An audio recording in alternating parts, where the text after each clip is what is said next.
Harrison Bennett called it asset depreciation. Standing with a scotch in his hand, surrounded by his sycophants, he laughed and told the room that his wife of 20 years was expired goods, a vintage car no longer worth the upkeep. He believed he had stripped Evelyn of her dignity. He believed she would fade into the background while he paraded his 24-year-old mistress through Manhattan. He was wrong. Harrison didn't realize that by throwing his wife away, he was actually setting her free to be discovered by the only man in New York more powerful than him.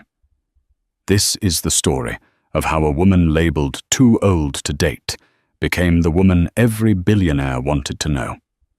The champagne in Evelyn's glass had gone warm, but she didn't dare put it down. In the high-stakes ecosystem of Manhattan's elite, an empty hand was a sign of weakness, a signal that you were not being served, not being attended to, and therefore not important. At 48, Evelyn Bennett knew the rules better than anyone. She had written half of them. As the wife of Harrison Bennett, the CEO of Bennett Cross Holdings, she had spent 2 decades curating the perfect life. She was the architect of his social standing, the ghostwriter of his charm, and the silent partner in his rise from a Brooklyn developer to a Manhattan titan. Tonight was the Sapphire Gala, a charity event for ocean conservation held at the Metropolitan Museum of Art. The Temple of Dendur was bathed in blue light, casting long, watery shadows against the sandstone. "Evelyn, darling, you look comfortable," a voice dripped with faux concern. Evelyn turned to see Beatrice van der Waal, a woman whose facelift was so tight she looked permanently surprised. Beatrice Evelyn smiled, the practiced muscles in her cheeks engaging automatically. "And you look vibrant. Is that a new dermatologist?" Beatrice's eyes narrowed. "Harrison seems to be enjoying himself. He's over by the bar, with that new PR girl. Sienna, is it? The one who looks like she still has a curfew." Evelyn felt the familiar twist in her gut, a cold, tightening knot that had become her constant companion over the last year. She glanced toward the bar. Harrison, 52 and fighting it with testosterone injections and custom Italian suits, was leaning in close to Sienna. Sienna was 24, blonde, and laughing with her mouth too wide open, her hand resting casually on Harrison's bicep. "She's his executive assistant, Beatrice," Evelyn said smoothly, taking a sip of the warm champagne. "He's mentoring her." "Of course," Beatrice smirked. "Mentoring?"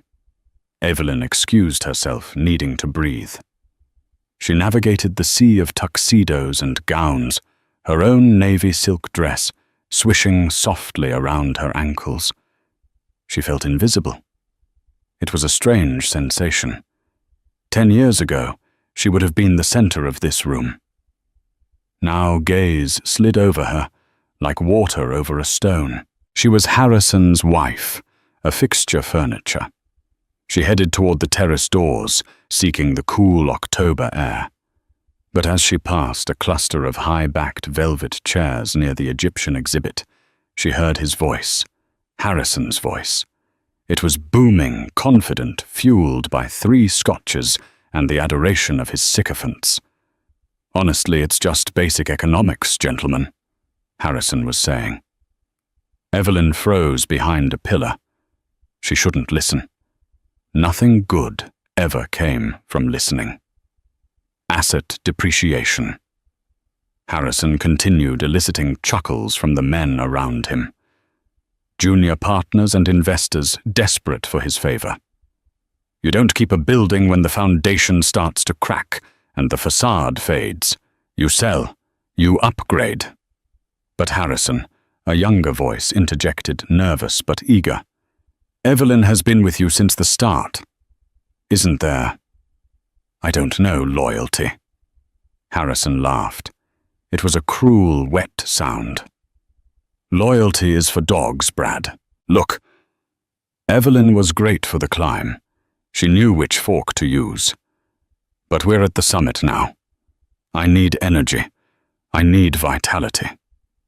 There was the sound of ice clinking against glass. I told her last week we needed to talk. Harrison said, his voice dropping slightly, though still audible to Evelyn. I'm ending it. It's done. Honestly, she should be grateful. Who's going to take her on now? She's 48. In this city, she's practically a fossil. She's too old to date, too old to mold, and frankly too old to be seen on my arm. She's expired goods. The men laughed. It was a locker room laugh echoing off the ancient temple walls. Too old to date someone repeated. That's harsh, Harry. It's mercy. Harrison scoffed. I'm setting her free to go knit or whatever it is women that age do. Meanwhile, Sienna and I are looking at properties in St. Bart's next week. Evelyn didn't gasp. She didn't drop her glass. The training of 20 years held her body rigid, but inside the structure collapsed. The humiliation wasn't just in the words, it was in the audience. He wasn't saying this in private therapy. He was broadcasting it to the wolves of Wall Street. By tomorrow morning, everyone would know. Expired goods. She looked at her reflection in the darkened glass of a display case. She saw the fine lines around her eyes, the softness of her jaw. She saw a woman who had raised 2 children, managed 3 households, and organized galas that raised millions.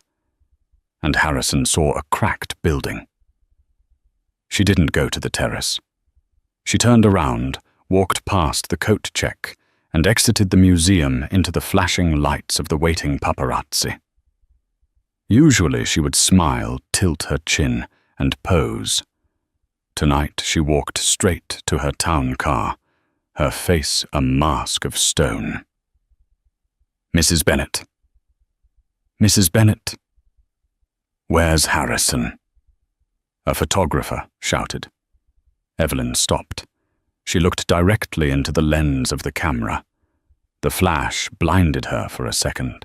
Harrison is inside, she said, her voice surprisingly steady. He's discussing the depreciation of vintage assets.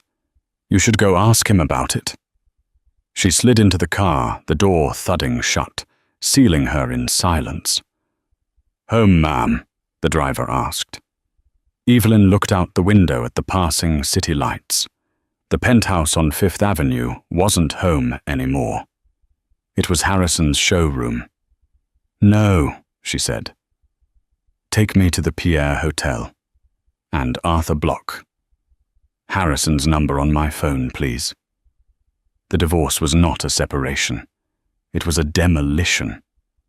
Harrison didn't just want to leave Evelyn. He wanted to erase her. He hired tentative sharks lawyers who specialized in scorched earth tactics. He froze the joint accounts within 24 hours of the gala. He had security bar her from the penthouse, citing erratic behavior based on her abruptly checking into a hotel. It was 3 weeks after the gala. Evelyn sat in the sterile conference room of her own lawyer, a man named George Stinson, who looked like a weary beagle. It's not good, Evelyn. George sighed, pushing a stack of documents across the mahogany table. The prenup you signed 20 years ago. It's ironclad. It was written before the business took off.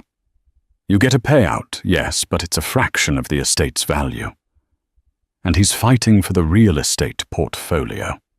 He can have the penthouse, Evelyn said, staring at a water stain on the ceiling. He can have the Hamptons estate. He can have the cars. He wants the Aspen Lodge too, George said gently. And he's contesting your request for alimony based on the fact that you have a degree in art history and are capable of work. Evelyn let out a dry laugh. I haven't worked in 22 years, George. My work was being Mrs. Harrison Bennet. I know. But Harrison is playing dirty. He's leaking stories to the Post. They're painting you as a gold digger who let herself go. Evelyn picked up the tabloid lying on the table. The headline read, "Bennet break up old wife, new life." The photo was unflattering, caught mid-sneeze years ago. Beside it was a photo of Sienna in a bikini, looking golden and victorious. "He told everyone I was too old to date," Evelyn whispered. "Now he's making sure I'm too poor to live." "You won't be poor, Evelyn. You'll have a few million. But in your world, in my world, that's cab fare," she finished. She stood up, walking to the window. Below, the ants of New York scurried about. "I don't care about the money, George. I care about the disrespect. He's trying to strip me of my dignity. There is one asset he's willing to sign over immediately," George said, flipping a page. "To speed things up." "What, the farmhouse in Hudson Valley? The one you bought 5 years ago to restore?" "He calls it the money pit. He says you can have it free and clear if you sign the papers by Friday." Evelyn's heart skipped a beat. The Hudson property. It was an 18th century stone farmhouse on 60 acres of neglected vineyards. She had bought it with the intention of turning it into a sanctuary, a place away from the plastic smiles of the city. Harrison had hated it. He called it a dump in the middle of nowhere. "He'll give me the farm." "Yes, but Evelyn, it requires massive renovations. It's a liability. It's mine," she said firmly. "I chose the wallpaper. I picked the slate for the roof. He never stepped foot in it." She turned back to George. "Give me the pen." "Evelyn, are you sure we could fight, for I don't want to fight for scraps from his table, George. I want to leave the table." She signed the papers with a flourish. Evelyn Bennet was officially divorced. She was 48, single, and the owner of a crumbling farmhouse 2 hours north of the life she used to know. Tang. The move was humiliating. Harrison had given her 48 hours to remove her personal effects from the penthouse. He sent Sienna to supervise. Sienna stood in the doorway of the walk-in closet, holding a clipboard checking off items. "Harrison says the jewelry stays," Sienna said, popping her gum. "Except for family heirlooms. But the Cartier pieces were gifts, so they're considered assets of the marriage." Evelyn was packing a suitcase with her vintage cashmere sweaters. She paused and looked at the girl. Sienna was beautiful undeniably, but she had cold eyes. "You know, Sienna," Evelyn said, softly. "I was 24 once. I was the one standing in the doorway while his first wife packed." Sienna rolled her eyes. "Please, Harrison told me about her. She was crazy. You're just tired." "He'll do this to you," Evelyn said, closing the suitcase. "Give it 10 years. When the gravity kicks in and the new model comes along, you're leasing that spot at Honey. You don't own it." "Get out!" Sienna snapped, her composure cracking for a second. Evelyn walked out of the penthouse without looking back. She took only her clothes, her books, and a single painting, a small, moody seascape by a local artist she had supported years ago. She drove her own car, a 3-year-old Range Rover, north along the Hudson River. As the skyline of New York faded in the rearview mirror, she expected to feel panic. Instead, she felt lighter. The air in her lungs felt real for the first time in decades. She arrived at the farmhouse at dusk. It was beautiful in a melancholy way. The stone was covered in ivy, the roof sagged slightly on the west wing, and the garden was a riot of overgrown weeds. It was broken, just like her. For the first 2 weeks, Evelyn wallowed. She drank too much wine. She cried until her eyes were swollen shut. She read the online comments on the articles about her divorce. She really let herself go. Harrison upgraded big time. Why do women think they can keep a billionaire looking like that? It was a Tuesday morning when the pity party ended. Evelyn woke up to the sound of a leak dripping into a bucket in the hallway. She looked in the mirror. She wore oversized sweatpants and her hair was a bird's nest. "Too old," she said to her reflection. She leaned in closer. Her eyes were green, flecked with gold. Her skin, though tired, was clear. Her bone structure was still there, hidden under the puffiness of grief. "No," she said. She went to the garage and found a sledgehammer left by a previous contractor. She marched into the kitchen, a hideous 1980s renovation that Harrison had refused to let her gut because of the cost, and swung the hammer.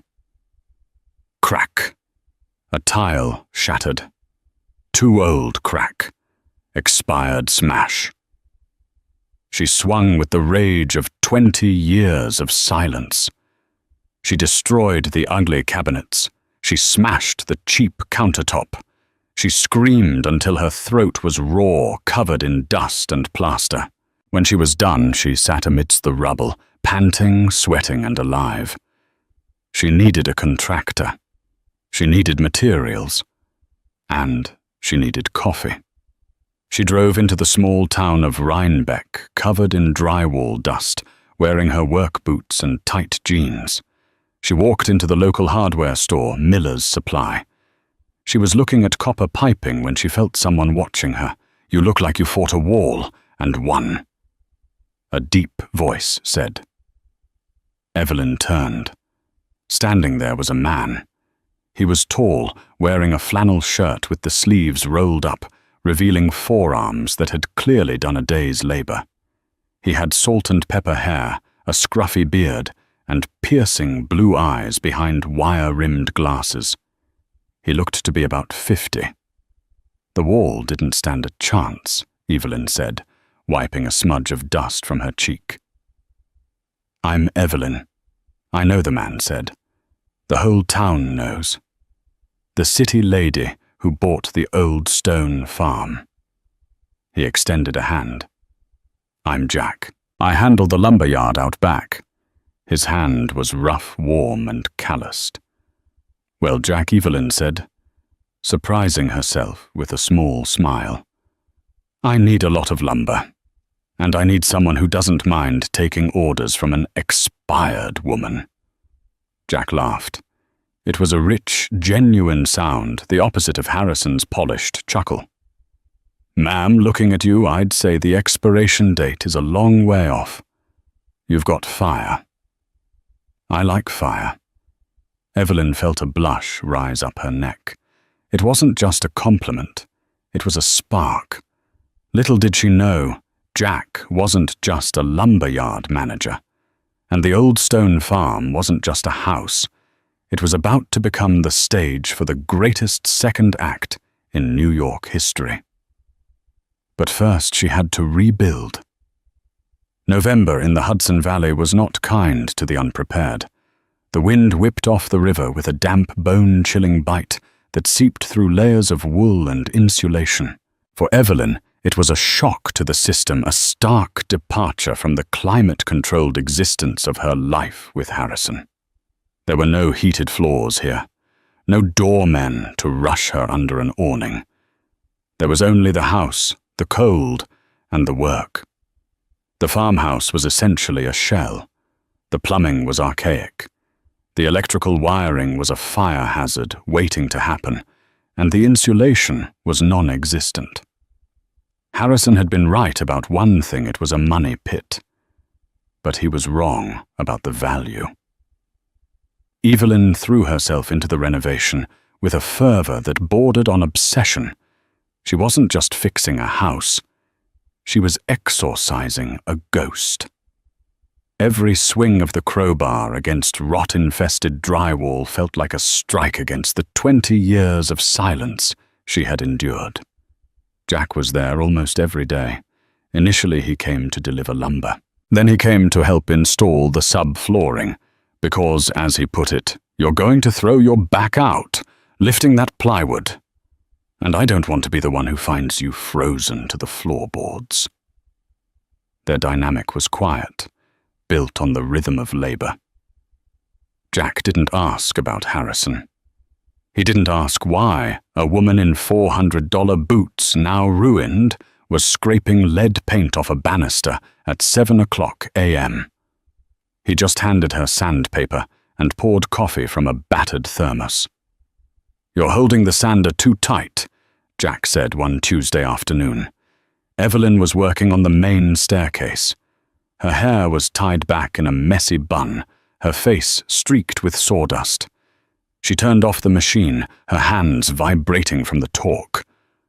"I'm holding it so it doesn't fly away," she snapped, irritable from 3 hours of sleep. The boiler had broken again last night. Jack leaned against the doorframe, crossing his arms.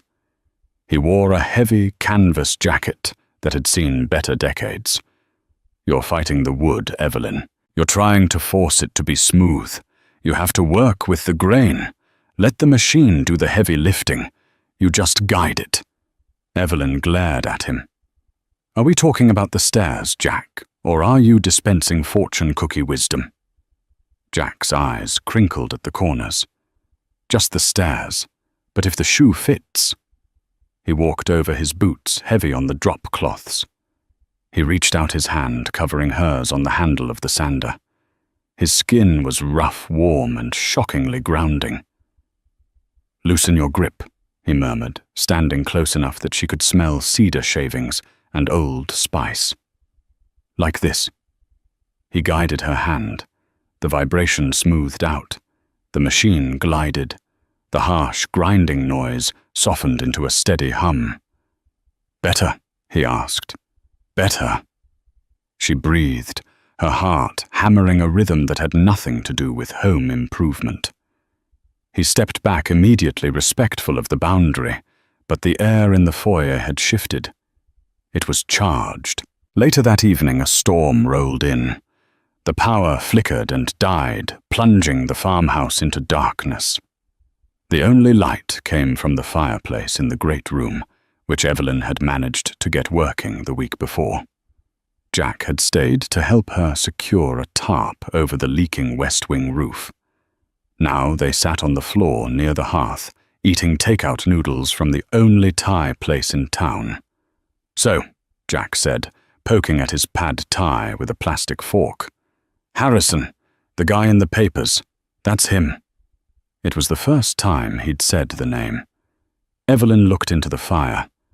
"That's him, the king of New York real estate. And you were the queen." "I was the chief operating officer of his life," Evelyn corrected bitterly. "I managed the staff, the parties, the image, the ego. I smoothed the edges so he could shine. And when I developed a few edges of my own, well, you saw the headlines, expired." Jack took a sip of his beer. "He's an idiot." "He's a billionaire, Jack. He's not an idiot. He calculated the return on investment and decided I was a depreciation asset." "No," Jack said firmly, turning to look at her. The firelight danced in his glasses, hiding his eyes, but his voice was steel. "He's an idiot because he looked at a masterpiece and saw a canvas he couldn't control anymore. There's a difference between value and price. He knows the price of everything. He knows the value of nothing." Evelyn felt tears prick her eyes. She blinked them away furiously. "I am not a masterpiece, Jack. I'm a 48-year-old divorcee sitting on a floor in a drafty house eating noodles with a lumberman."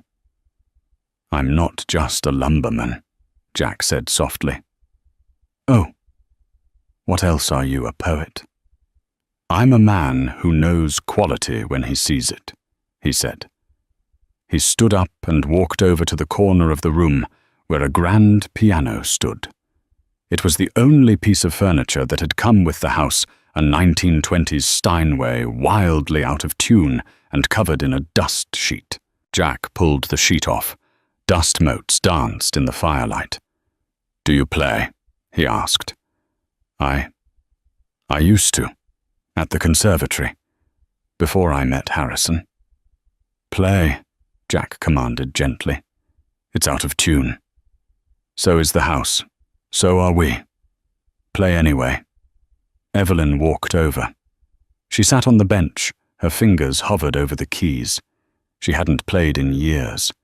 Harrison hated her playing. He said it was too loud, too distracting, or depressing. He preferred the player piano that churned out soulless top 40 hits during parties. She pressed a key. It was flat sour. But she pressed another. She began to play Clair de Lune. It wasn't perfect. The piano fought her. But as she played, the music filled the empty, hollow spaces of the room. It filled the empty, hollow spaces of her chest. She poured the anger, the humiliation, the fear into the keys. When she finished, she let her hands rest on the wood, trembling. She heard a slow clap. Jack was standing by the fire, watching her with an expression she couldn't quite read. It was a mix of awe and profound sadness. "You were hiding that," Jack said. "For 20 years. I was busy," Evelyn whispered. "Don't ever be that busy again." He walked her to the door later that night when the rain stopped. On the porch, the air was crisp and smelled of wet earth. "See you tomorrow, Evelyn." "See you tomorrow, Jack." She watched his truck taillights fade into the darkness. She didn't feel old. She didn't feel expired. She felt like a dormant volcano just beginning to rumble. Manhattan was gearing up for Christmas, and the city was a kaleidoscope of red, green, and gold. But inside the penthouse at the Bennett Tower, the atmosphere was grey. Harrison Bennett stood by the floor-to-ceiling window, looking down at Central Park. He held a tumbler of scotch, his third of the evening. It was only 6:00 p.m. "Harrison, babe, look at this." Sienna's voice grated on his nerves. She was sprawled on the custom Italian leather sofa, the white one Evelyn had forbidden anyone from sitting on, with blue jeans. Sienna was wearing blue jeans. "What is it?" Harrison snapped, not turning around. "The caterer for the Christmas gala called. They're asking about the dietary restrictions for the board members. They said Evelyn usually sent a spreadsheet. I don't know what they're talking about. Can't they just serve steak?" Harrison pinched the bridge of his nose. "Senator Davidson is a vegan, Sienna. The Japanese delegation does not eat red meat. And half the board is on statins and can't have heavy cream sauces. If you serve steak, you offend the senator, lose the Japanese contract, and kill my CFO." Sienna huffed, tossing her phone onto the cushion. "God, why is this so hard? It's just a party. Evelyn made it look so easy." "Evelyn," Harrison muttered, "worked 18 hours a day during gala season." "Well, I'm not Evelyn," Sienna retorted. "I have a life. I have Pilates. And you promised we'd go to Aspen." "We can't go to Aspen until the merger is signed," Harrison roared, spinning around. The sudden movement made the room spin slightly. Sienna recoiled, her lower lip trembling. "You don't have to yell. You've been so mean lately. You're not the fun guy I met at the club." "I am the CEO of a multi-billion-dollar conglomerate, Sienna. I am not a fun guy. I need support. I need competence." "Then hire an assistant," she screamed back. "I did hire an assistant," Harrison shouted. "I was sleeping with her, and now she's useless." The silence that followed was deafening. Sienna stared at him, her eyes wide. Harrison realized what he had said. He didn't care. "Get out," he said calmly. "Go to the hotel." "Harrison, go." When she was gone, the penthouse felt massive and cold. It was a museum of his success, but it felt like a mausoleum. He walked to the desk in the study. Piles of paperwork sat untouched. Evelyn used to organize his personal correspondence. Evelyn remembered his mother's birthday. Evelyn knew which wine the governor preferred. Evelyn was the lubricant in the engine of his life, and without her, the gears were grinding to a halt. He sat down and opened his laptop. He told himself he was checking the news. He wasn't. He was Googling her. Evelyn Bennett. There were no new photos, no paparazzi shots of her stumbling out of bars, no desperate interviews. She had vanished. "Where are you?" he whispered. He pulled up the file on the transfer of the Hudson Valley property. He looked at the address. Old Stone Farm, Route 9, Rhinebeck. He needed her signature on a tax document. It was a lie his lawyers could handle it. But he needed to see her. He needed to see her miserable. He needed to see her failing. He needed to confirm that he had won. Meanwhile, in Rhinebeck, Evelyn was uncovering a mystery. She was at the local library, looking for historical records of her farmhouse to ensure the restoration was period accurate. The librarian, a chatty woman named Martha, was helping her navigate the microfiche. "You're doing a great job with that place," Martha whispered. "Jack must be a big help. He's a good man. Keeps to himself mostly." "He's been wonderful," Evelyn said. "He knows so much about construction. He said he manages the lumber yard." Martha paused, frowning. "Lumberyard Jack doesn't manage the lumber yard. He owns the lumber yard, and the hardware store, and the organic farm down the road." Evelyn paused. "He owns them. Honey Jack bought half the town 3 years ago, when the factory closed down. Saved us from bankruptcy. He's the quietest philanthropist I've ever seen. Came here from California, I think. Looking for peace." Evelyn felt a strange prickle on the back of her neck. California. She went back to the farmhouse that afternoon, her mind racing. Jack had lied, or at least omitted the truth. He wasn't just a laborer. She walked into the kitchen. Jack was there, installing the new copper faucet she had ordered. He was under the sink, his long legs sticking out. "Jack." "Yeah." His voice echoed from the cabinet. "I went to the library today." Jack slid out from under the sink, wiping grease on a rag. He sat up, pushing his glasses up his nose. He saw the look on her face. And Martha tells me you own the lumber yard, and the hardware store, and half of Rhinebeck." Jack sighed, resting his forearms on his knees. "Martha talks too much." "Why did you let me treat you like an employee? I ordered you around. I tipped you." Jack chuckled softly. "You tipped me $20. I framed it. It's on my fridge."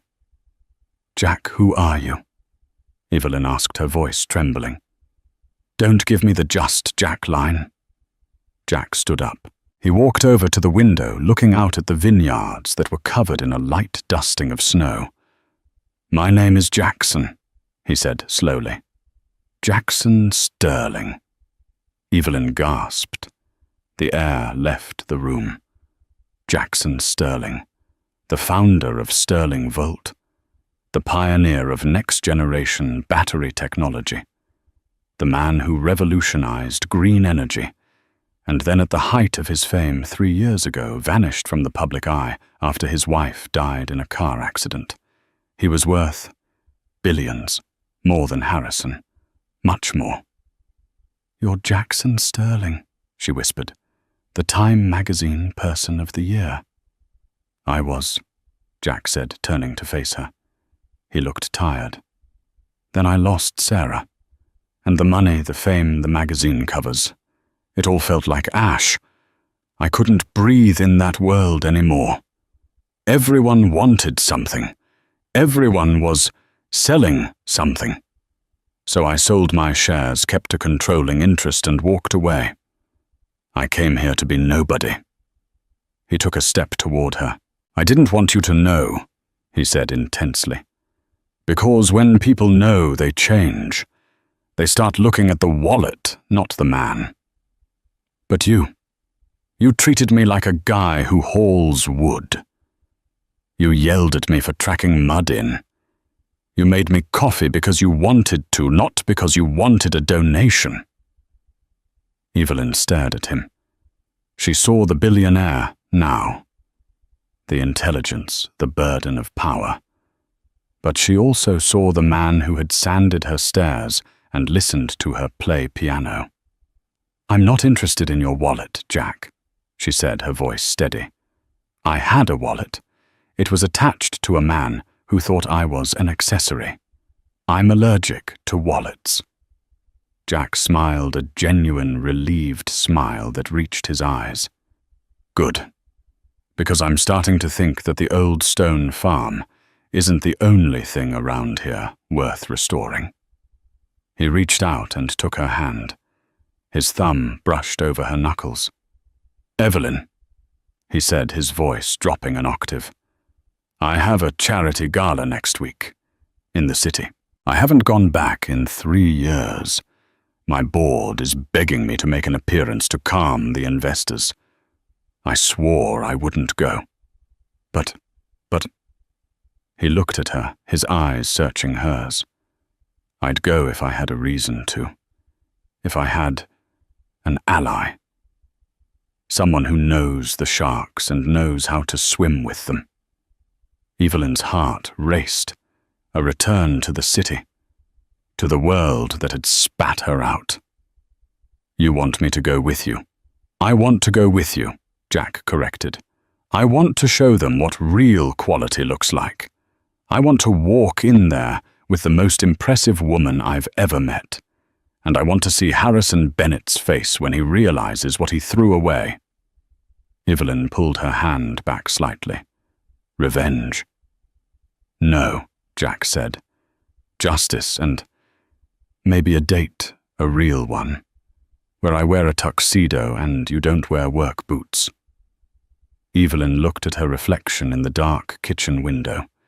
She saw the new Evelyn. Stronger, wiser, and yes, terrified.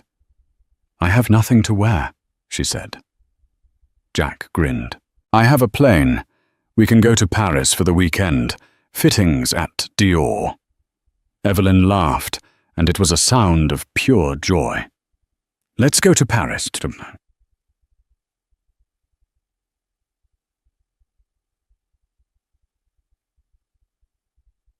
The following Tuesday, a black helicopter landed on the north field of the farm. Harrison Bennett's private investigator parked down the road in an unmarked sedan, snapped photos as Evelyn Bennett, wearing a trench coat and sunglasses, boarded the chopper with a man the PI couldn't quite identify. The PI dialed Harrison's number. Mr. Bennett, she's on the move. Where is she going? Harrison barked into the phone. She just got on a helicopter. Tail number belongs to Sterling Industries. There was a silence on the line. Sterling. Harrison's voice cracked. Jackson Sterling. That's impossible. He's a ghost. Well, the ghost just flew your ex-wife toward JFK International. Harrison hung up the phone. His hand shook. He walked to the window of his office. He looked at the skyline. He suddenly felt very, very small. What are you doing, Evelyn? He whispered. He didn't know it yet, but she was about to burn his world down. Not with fire, but with a spotlight. Paris in December was a city of steel-grey skies and golden lights, a place where the air tasted of roasted chestnuts and possibility. For Evelyn, it was a waking dream. She had expected a shopping spree.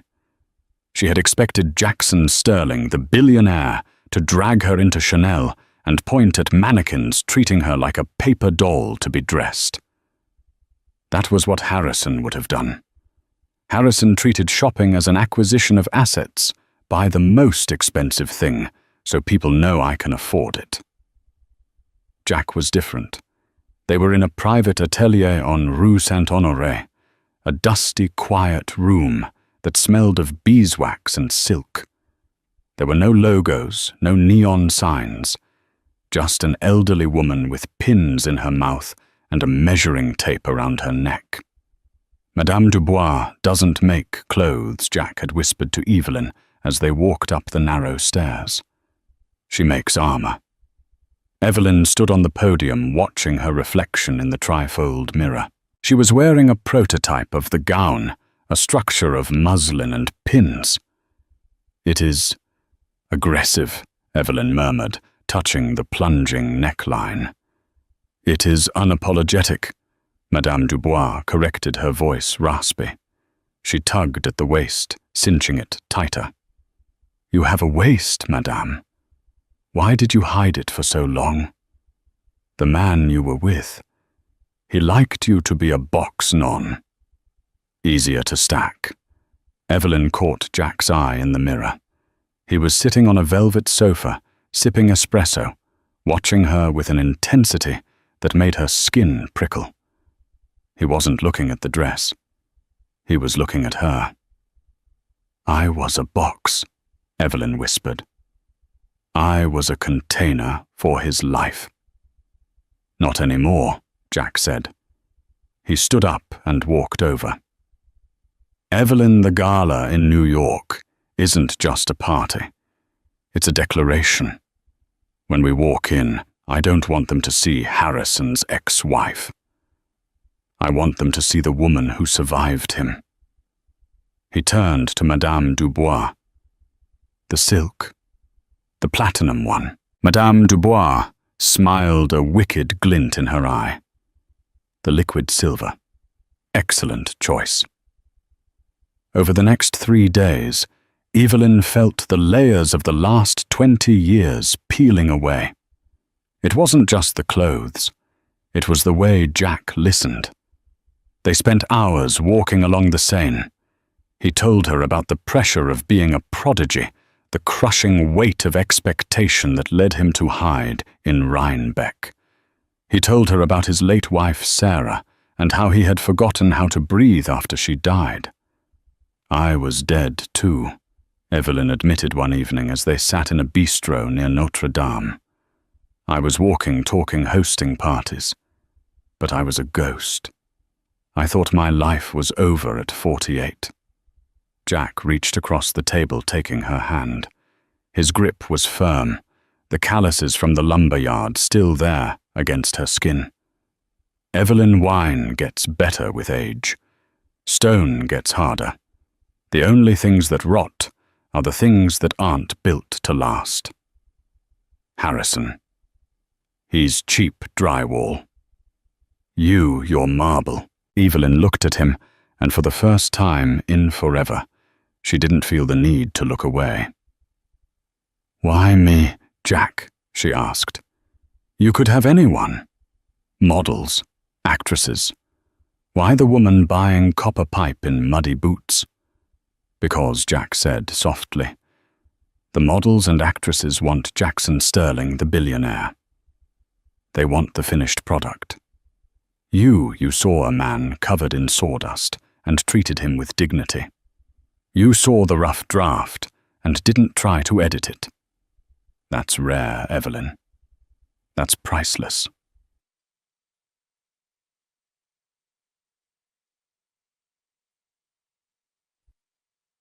Back in New York, Harrison Bennett was unraveling. The rumor mill was churning. Page 6 had run a blind item. Which newly single real estate mogul is sweating because his discarded wife was spotted boarding a private chopper belonging to the ghost of Silicon Valley. Harrison threw the newspaper across his office.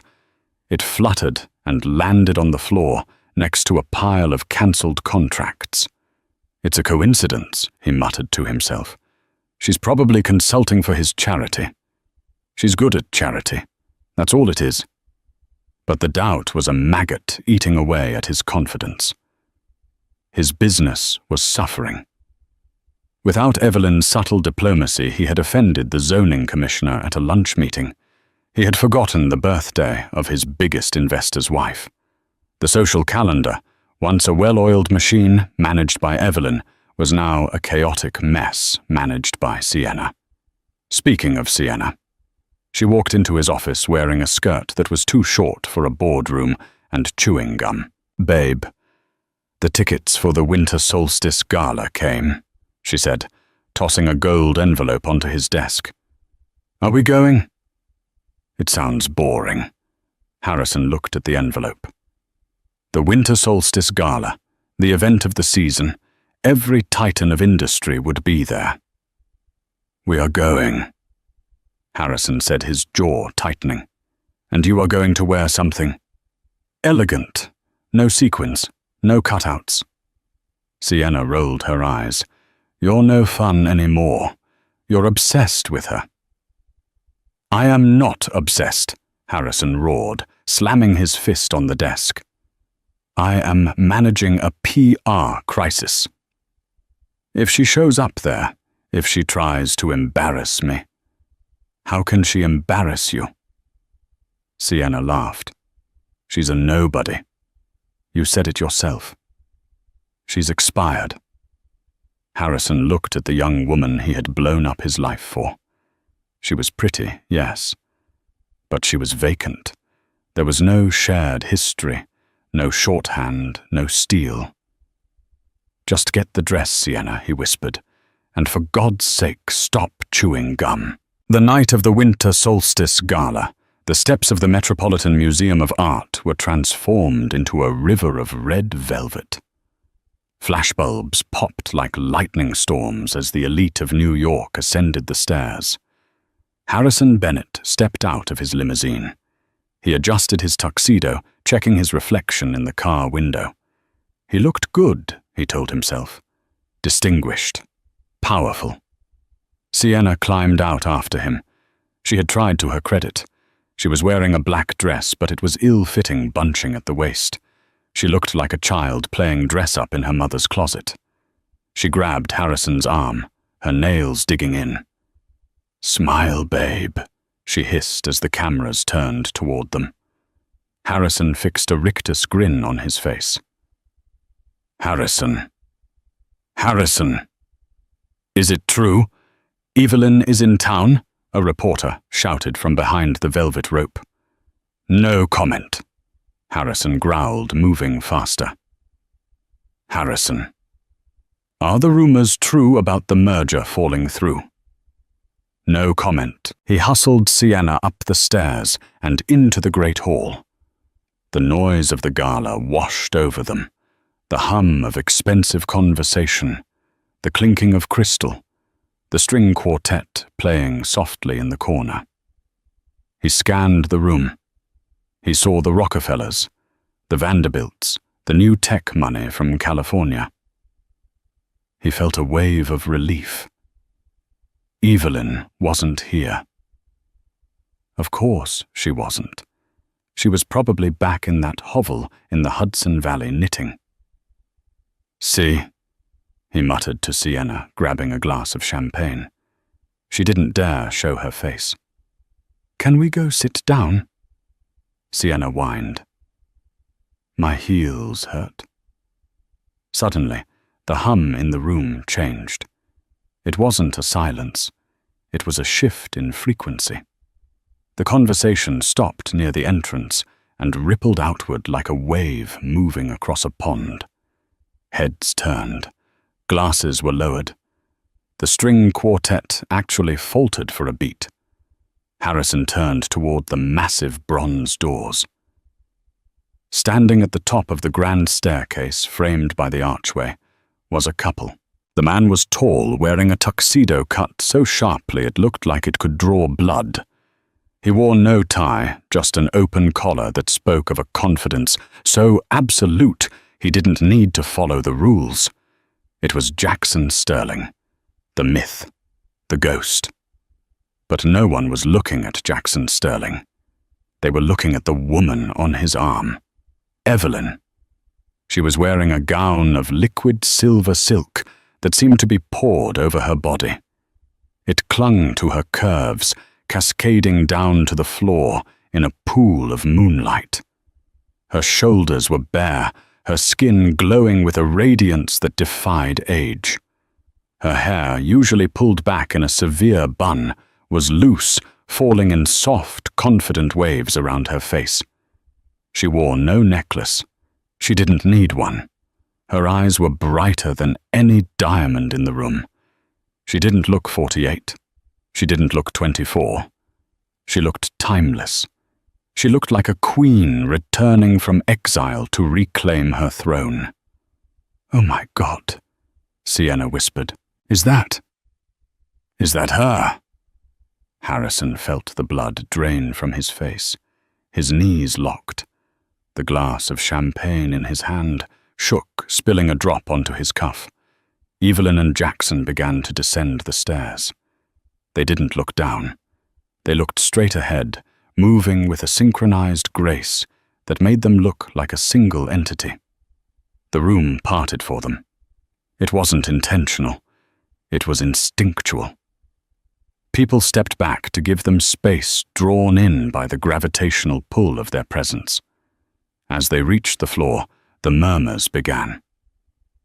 "Is that Jackson Sterling? Look at her. Look at Evelyn. I thought Harrison said she was a mess. She's magnificent." Harrison couldn't move. He was frozen, watching his expired goods captivate the most cynical room in the world. He felt a surge of irrational anger. She was his wife. She was supposed to be broken. She was supposed to be ugly. Without thinking, Harrison shoved his empty glass into Sienna's hand. "Stay here," he snapped. "Harrison, don't." Sienna warned, but he was already moving. He pushed through the crowd, his face flushed. He needed to reassert dominance. He needed to remind everyone that he was the one who had made her. He intercepted them near the Temple of Denda. Evelyn Harrison said, his voice loud, trying to project authority. The couple stopped. Jackson Sterling looked at Harrison with a mild, bored curiosity, as if he were looking at a mildly interesting bug. Evelyn turned her gaze slowly to her ex-husband. There was no fear in her eyes, no longing, no anger, just indifference. "Harrison," she said. Her voice was cool, clear water. You look..." Harrison stumbled. He wanted to say expensive. He wanted to say mine. "You look surprised to see me." "Not really," Evelyn said calmly. "You're usually where the open bar is." A ripple of laughter went through the small crowd that had gathered around them. Harrison's face turned purple. "I see you found yourself a sponsor." Harrison sneered, looking at Jackson.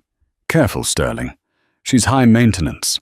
The upkeep on a model of that vintage is steep." The room went deadly silent. It was a crude, brutal insult, the kind Harrison used in boardrooms to bully subordinates. Jackson Sterling didn't blink. He slowly unbuttoned his tuxedo jacket and placed a hand in his pocket. He smiled, but it didn't reach his eyes. His eyes were arctic. "Mr. Bennett." Jack said, his voice low, but carrying effortlessly in the silence. "I think you're confused about the nature of value." Jack stepped closer, towering over Harrison. "You see," Jack continued, "you look at a woman like Evelyn, and you see an asset to be depreciated. You see age as a defect. That is why you are a real estate developer, and I am who I am." Jack turned to Evelyn, his expression softening into genuine adoration. "I don't maintain, Evelyn," Jack said, looking back at Harrison. "I am simply the lucky man who gets to stand next to her while she shines. And frankly, Harrison, you never deserved the light." Harrison opened his mouth to retort, but he had nothing. He looked around. The faces of his peers, the people he desperately wanted to impress, were looking at him with pity and disgust. He looked at Evelyn. She wasn't looking at him anymore. She was looking at Jack, a small, private smile playing on her lips. "Shall we, darling?" Evelyn said to Jack, completely dismissing Harrison. "I believe the chairman wants to say hello." "We shall," Jack said. They walked past him. Evelyn's silver dress brushed against Harrison's leg. It was cool to the touch. As they walked away, the flash of a camera blinded Harrison. Flash! A photographer from Vogue had captured the moment. Evelyn, head held high, looking like a goddess of victory. Jackson Sterling looking at her with worship. And in the blurred background, Harrison Bennett, red-faced, small, and utterly alone. It was the photo that would be on the cover of the magazine next week. Harrison stood there amidst the wreckage of his ego. Sienna appeared at his elbow. "That was embarrassing," she said loudly. "Can we go now? Everyone is staring at you." Harrison looked at the girl. Then he looked at the woman in silver moving through the crowd like a river. He realized then with a crushing weight that he hadn't just lost a wife. He had lost his luck. The following Tuesday, the world shifted. It didn't happen with a bang, but with the quiet thud of glossy paper hitting newsstands across the globe. Harrison Bennett sat in his office, the silence deafening. His phone hadn't rung all morning. No investors, no zoning commissioners, just silence. His secretary, a temp because Sienna had quit 3 days ago via text message, walked in nervously. She placed a copy of Vogue on his desk and backed away slowly as if it were a bomb. Harrison looked down. There she was, Evelyn. The photo from the gala was the centerpiece, but it was the headline that stopped his heart. The Renaissance of Evelyn Bennett. Why the second act is always the best. Inside the article was a masterclass in grace. Evelyn didn't badmouth Harrison. She didn't mention his affair or his cruel comments about her being expired.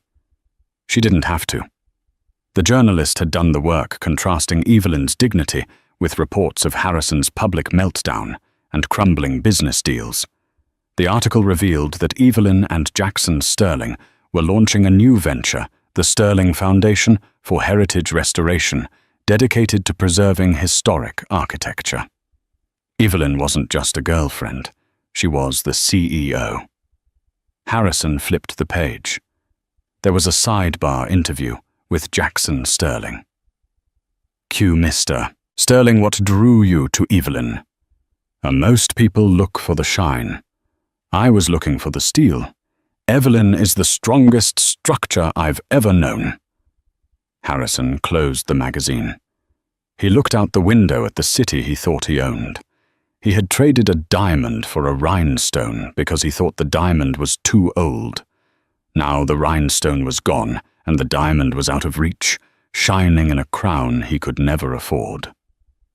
6 months later, the old stone farm was finished. It wasn't just a house. It was a sanctuary. On the back porch overlooking the vineyard, now heavy with grapes, Jackson found Evelyn. She was reading a letter. "Good news," he asked, handing her a glass of wine. "Harrison sold the penthouse," she said quietly. "Bankruptcy protection. He's moving to a condo in Jersey City." Jackson sat beside her, resting his hand on her knee. Do you feel sorry for him? Evelyn looked at the sunset painting the sky in hues of violet and gold. I feel indifferent, Jack, and that's the real freedom. Jackson smiled. He reached into his pocket and pulled out a small velvet box. There was no paparazzi here, no gala. Just the two of them and the smell of the earth. Well, Jackson said, his voice thick with emotion. I have a proposal for the CEO. A merger, if you will. Lifetime contract. No exit clause.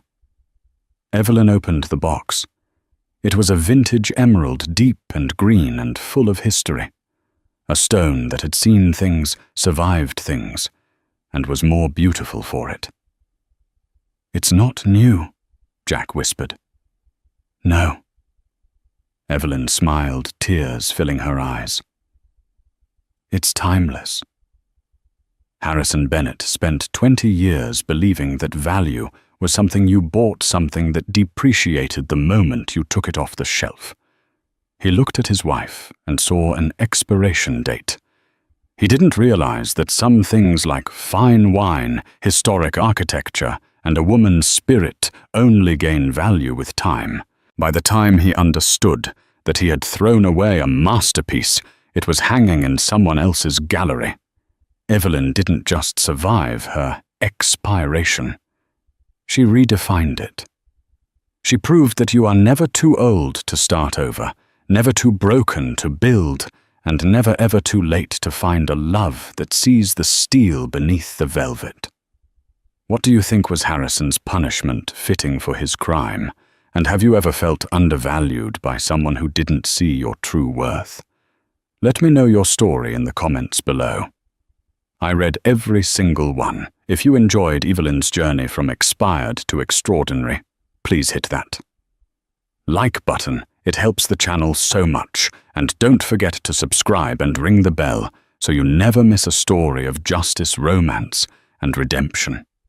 Until next time, remember, know your worth, and never let anyone tell you you're expired.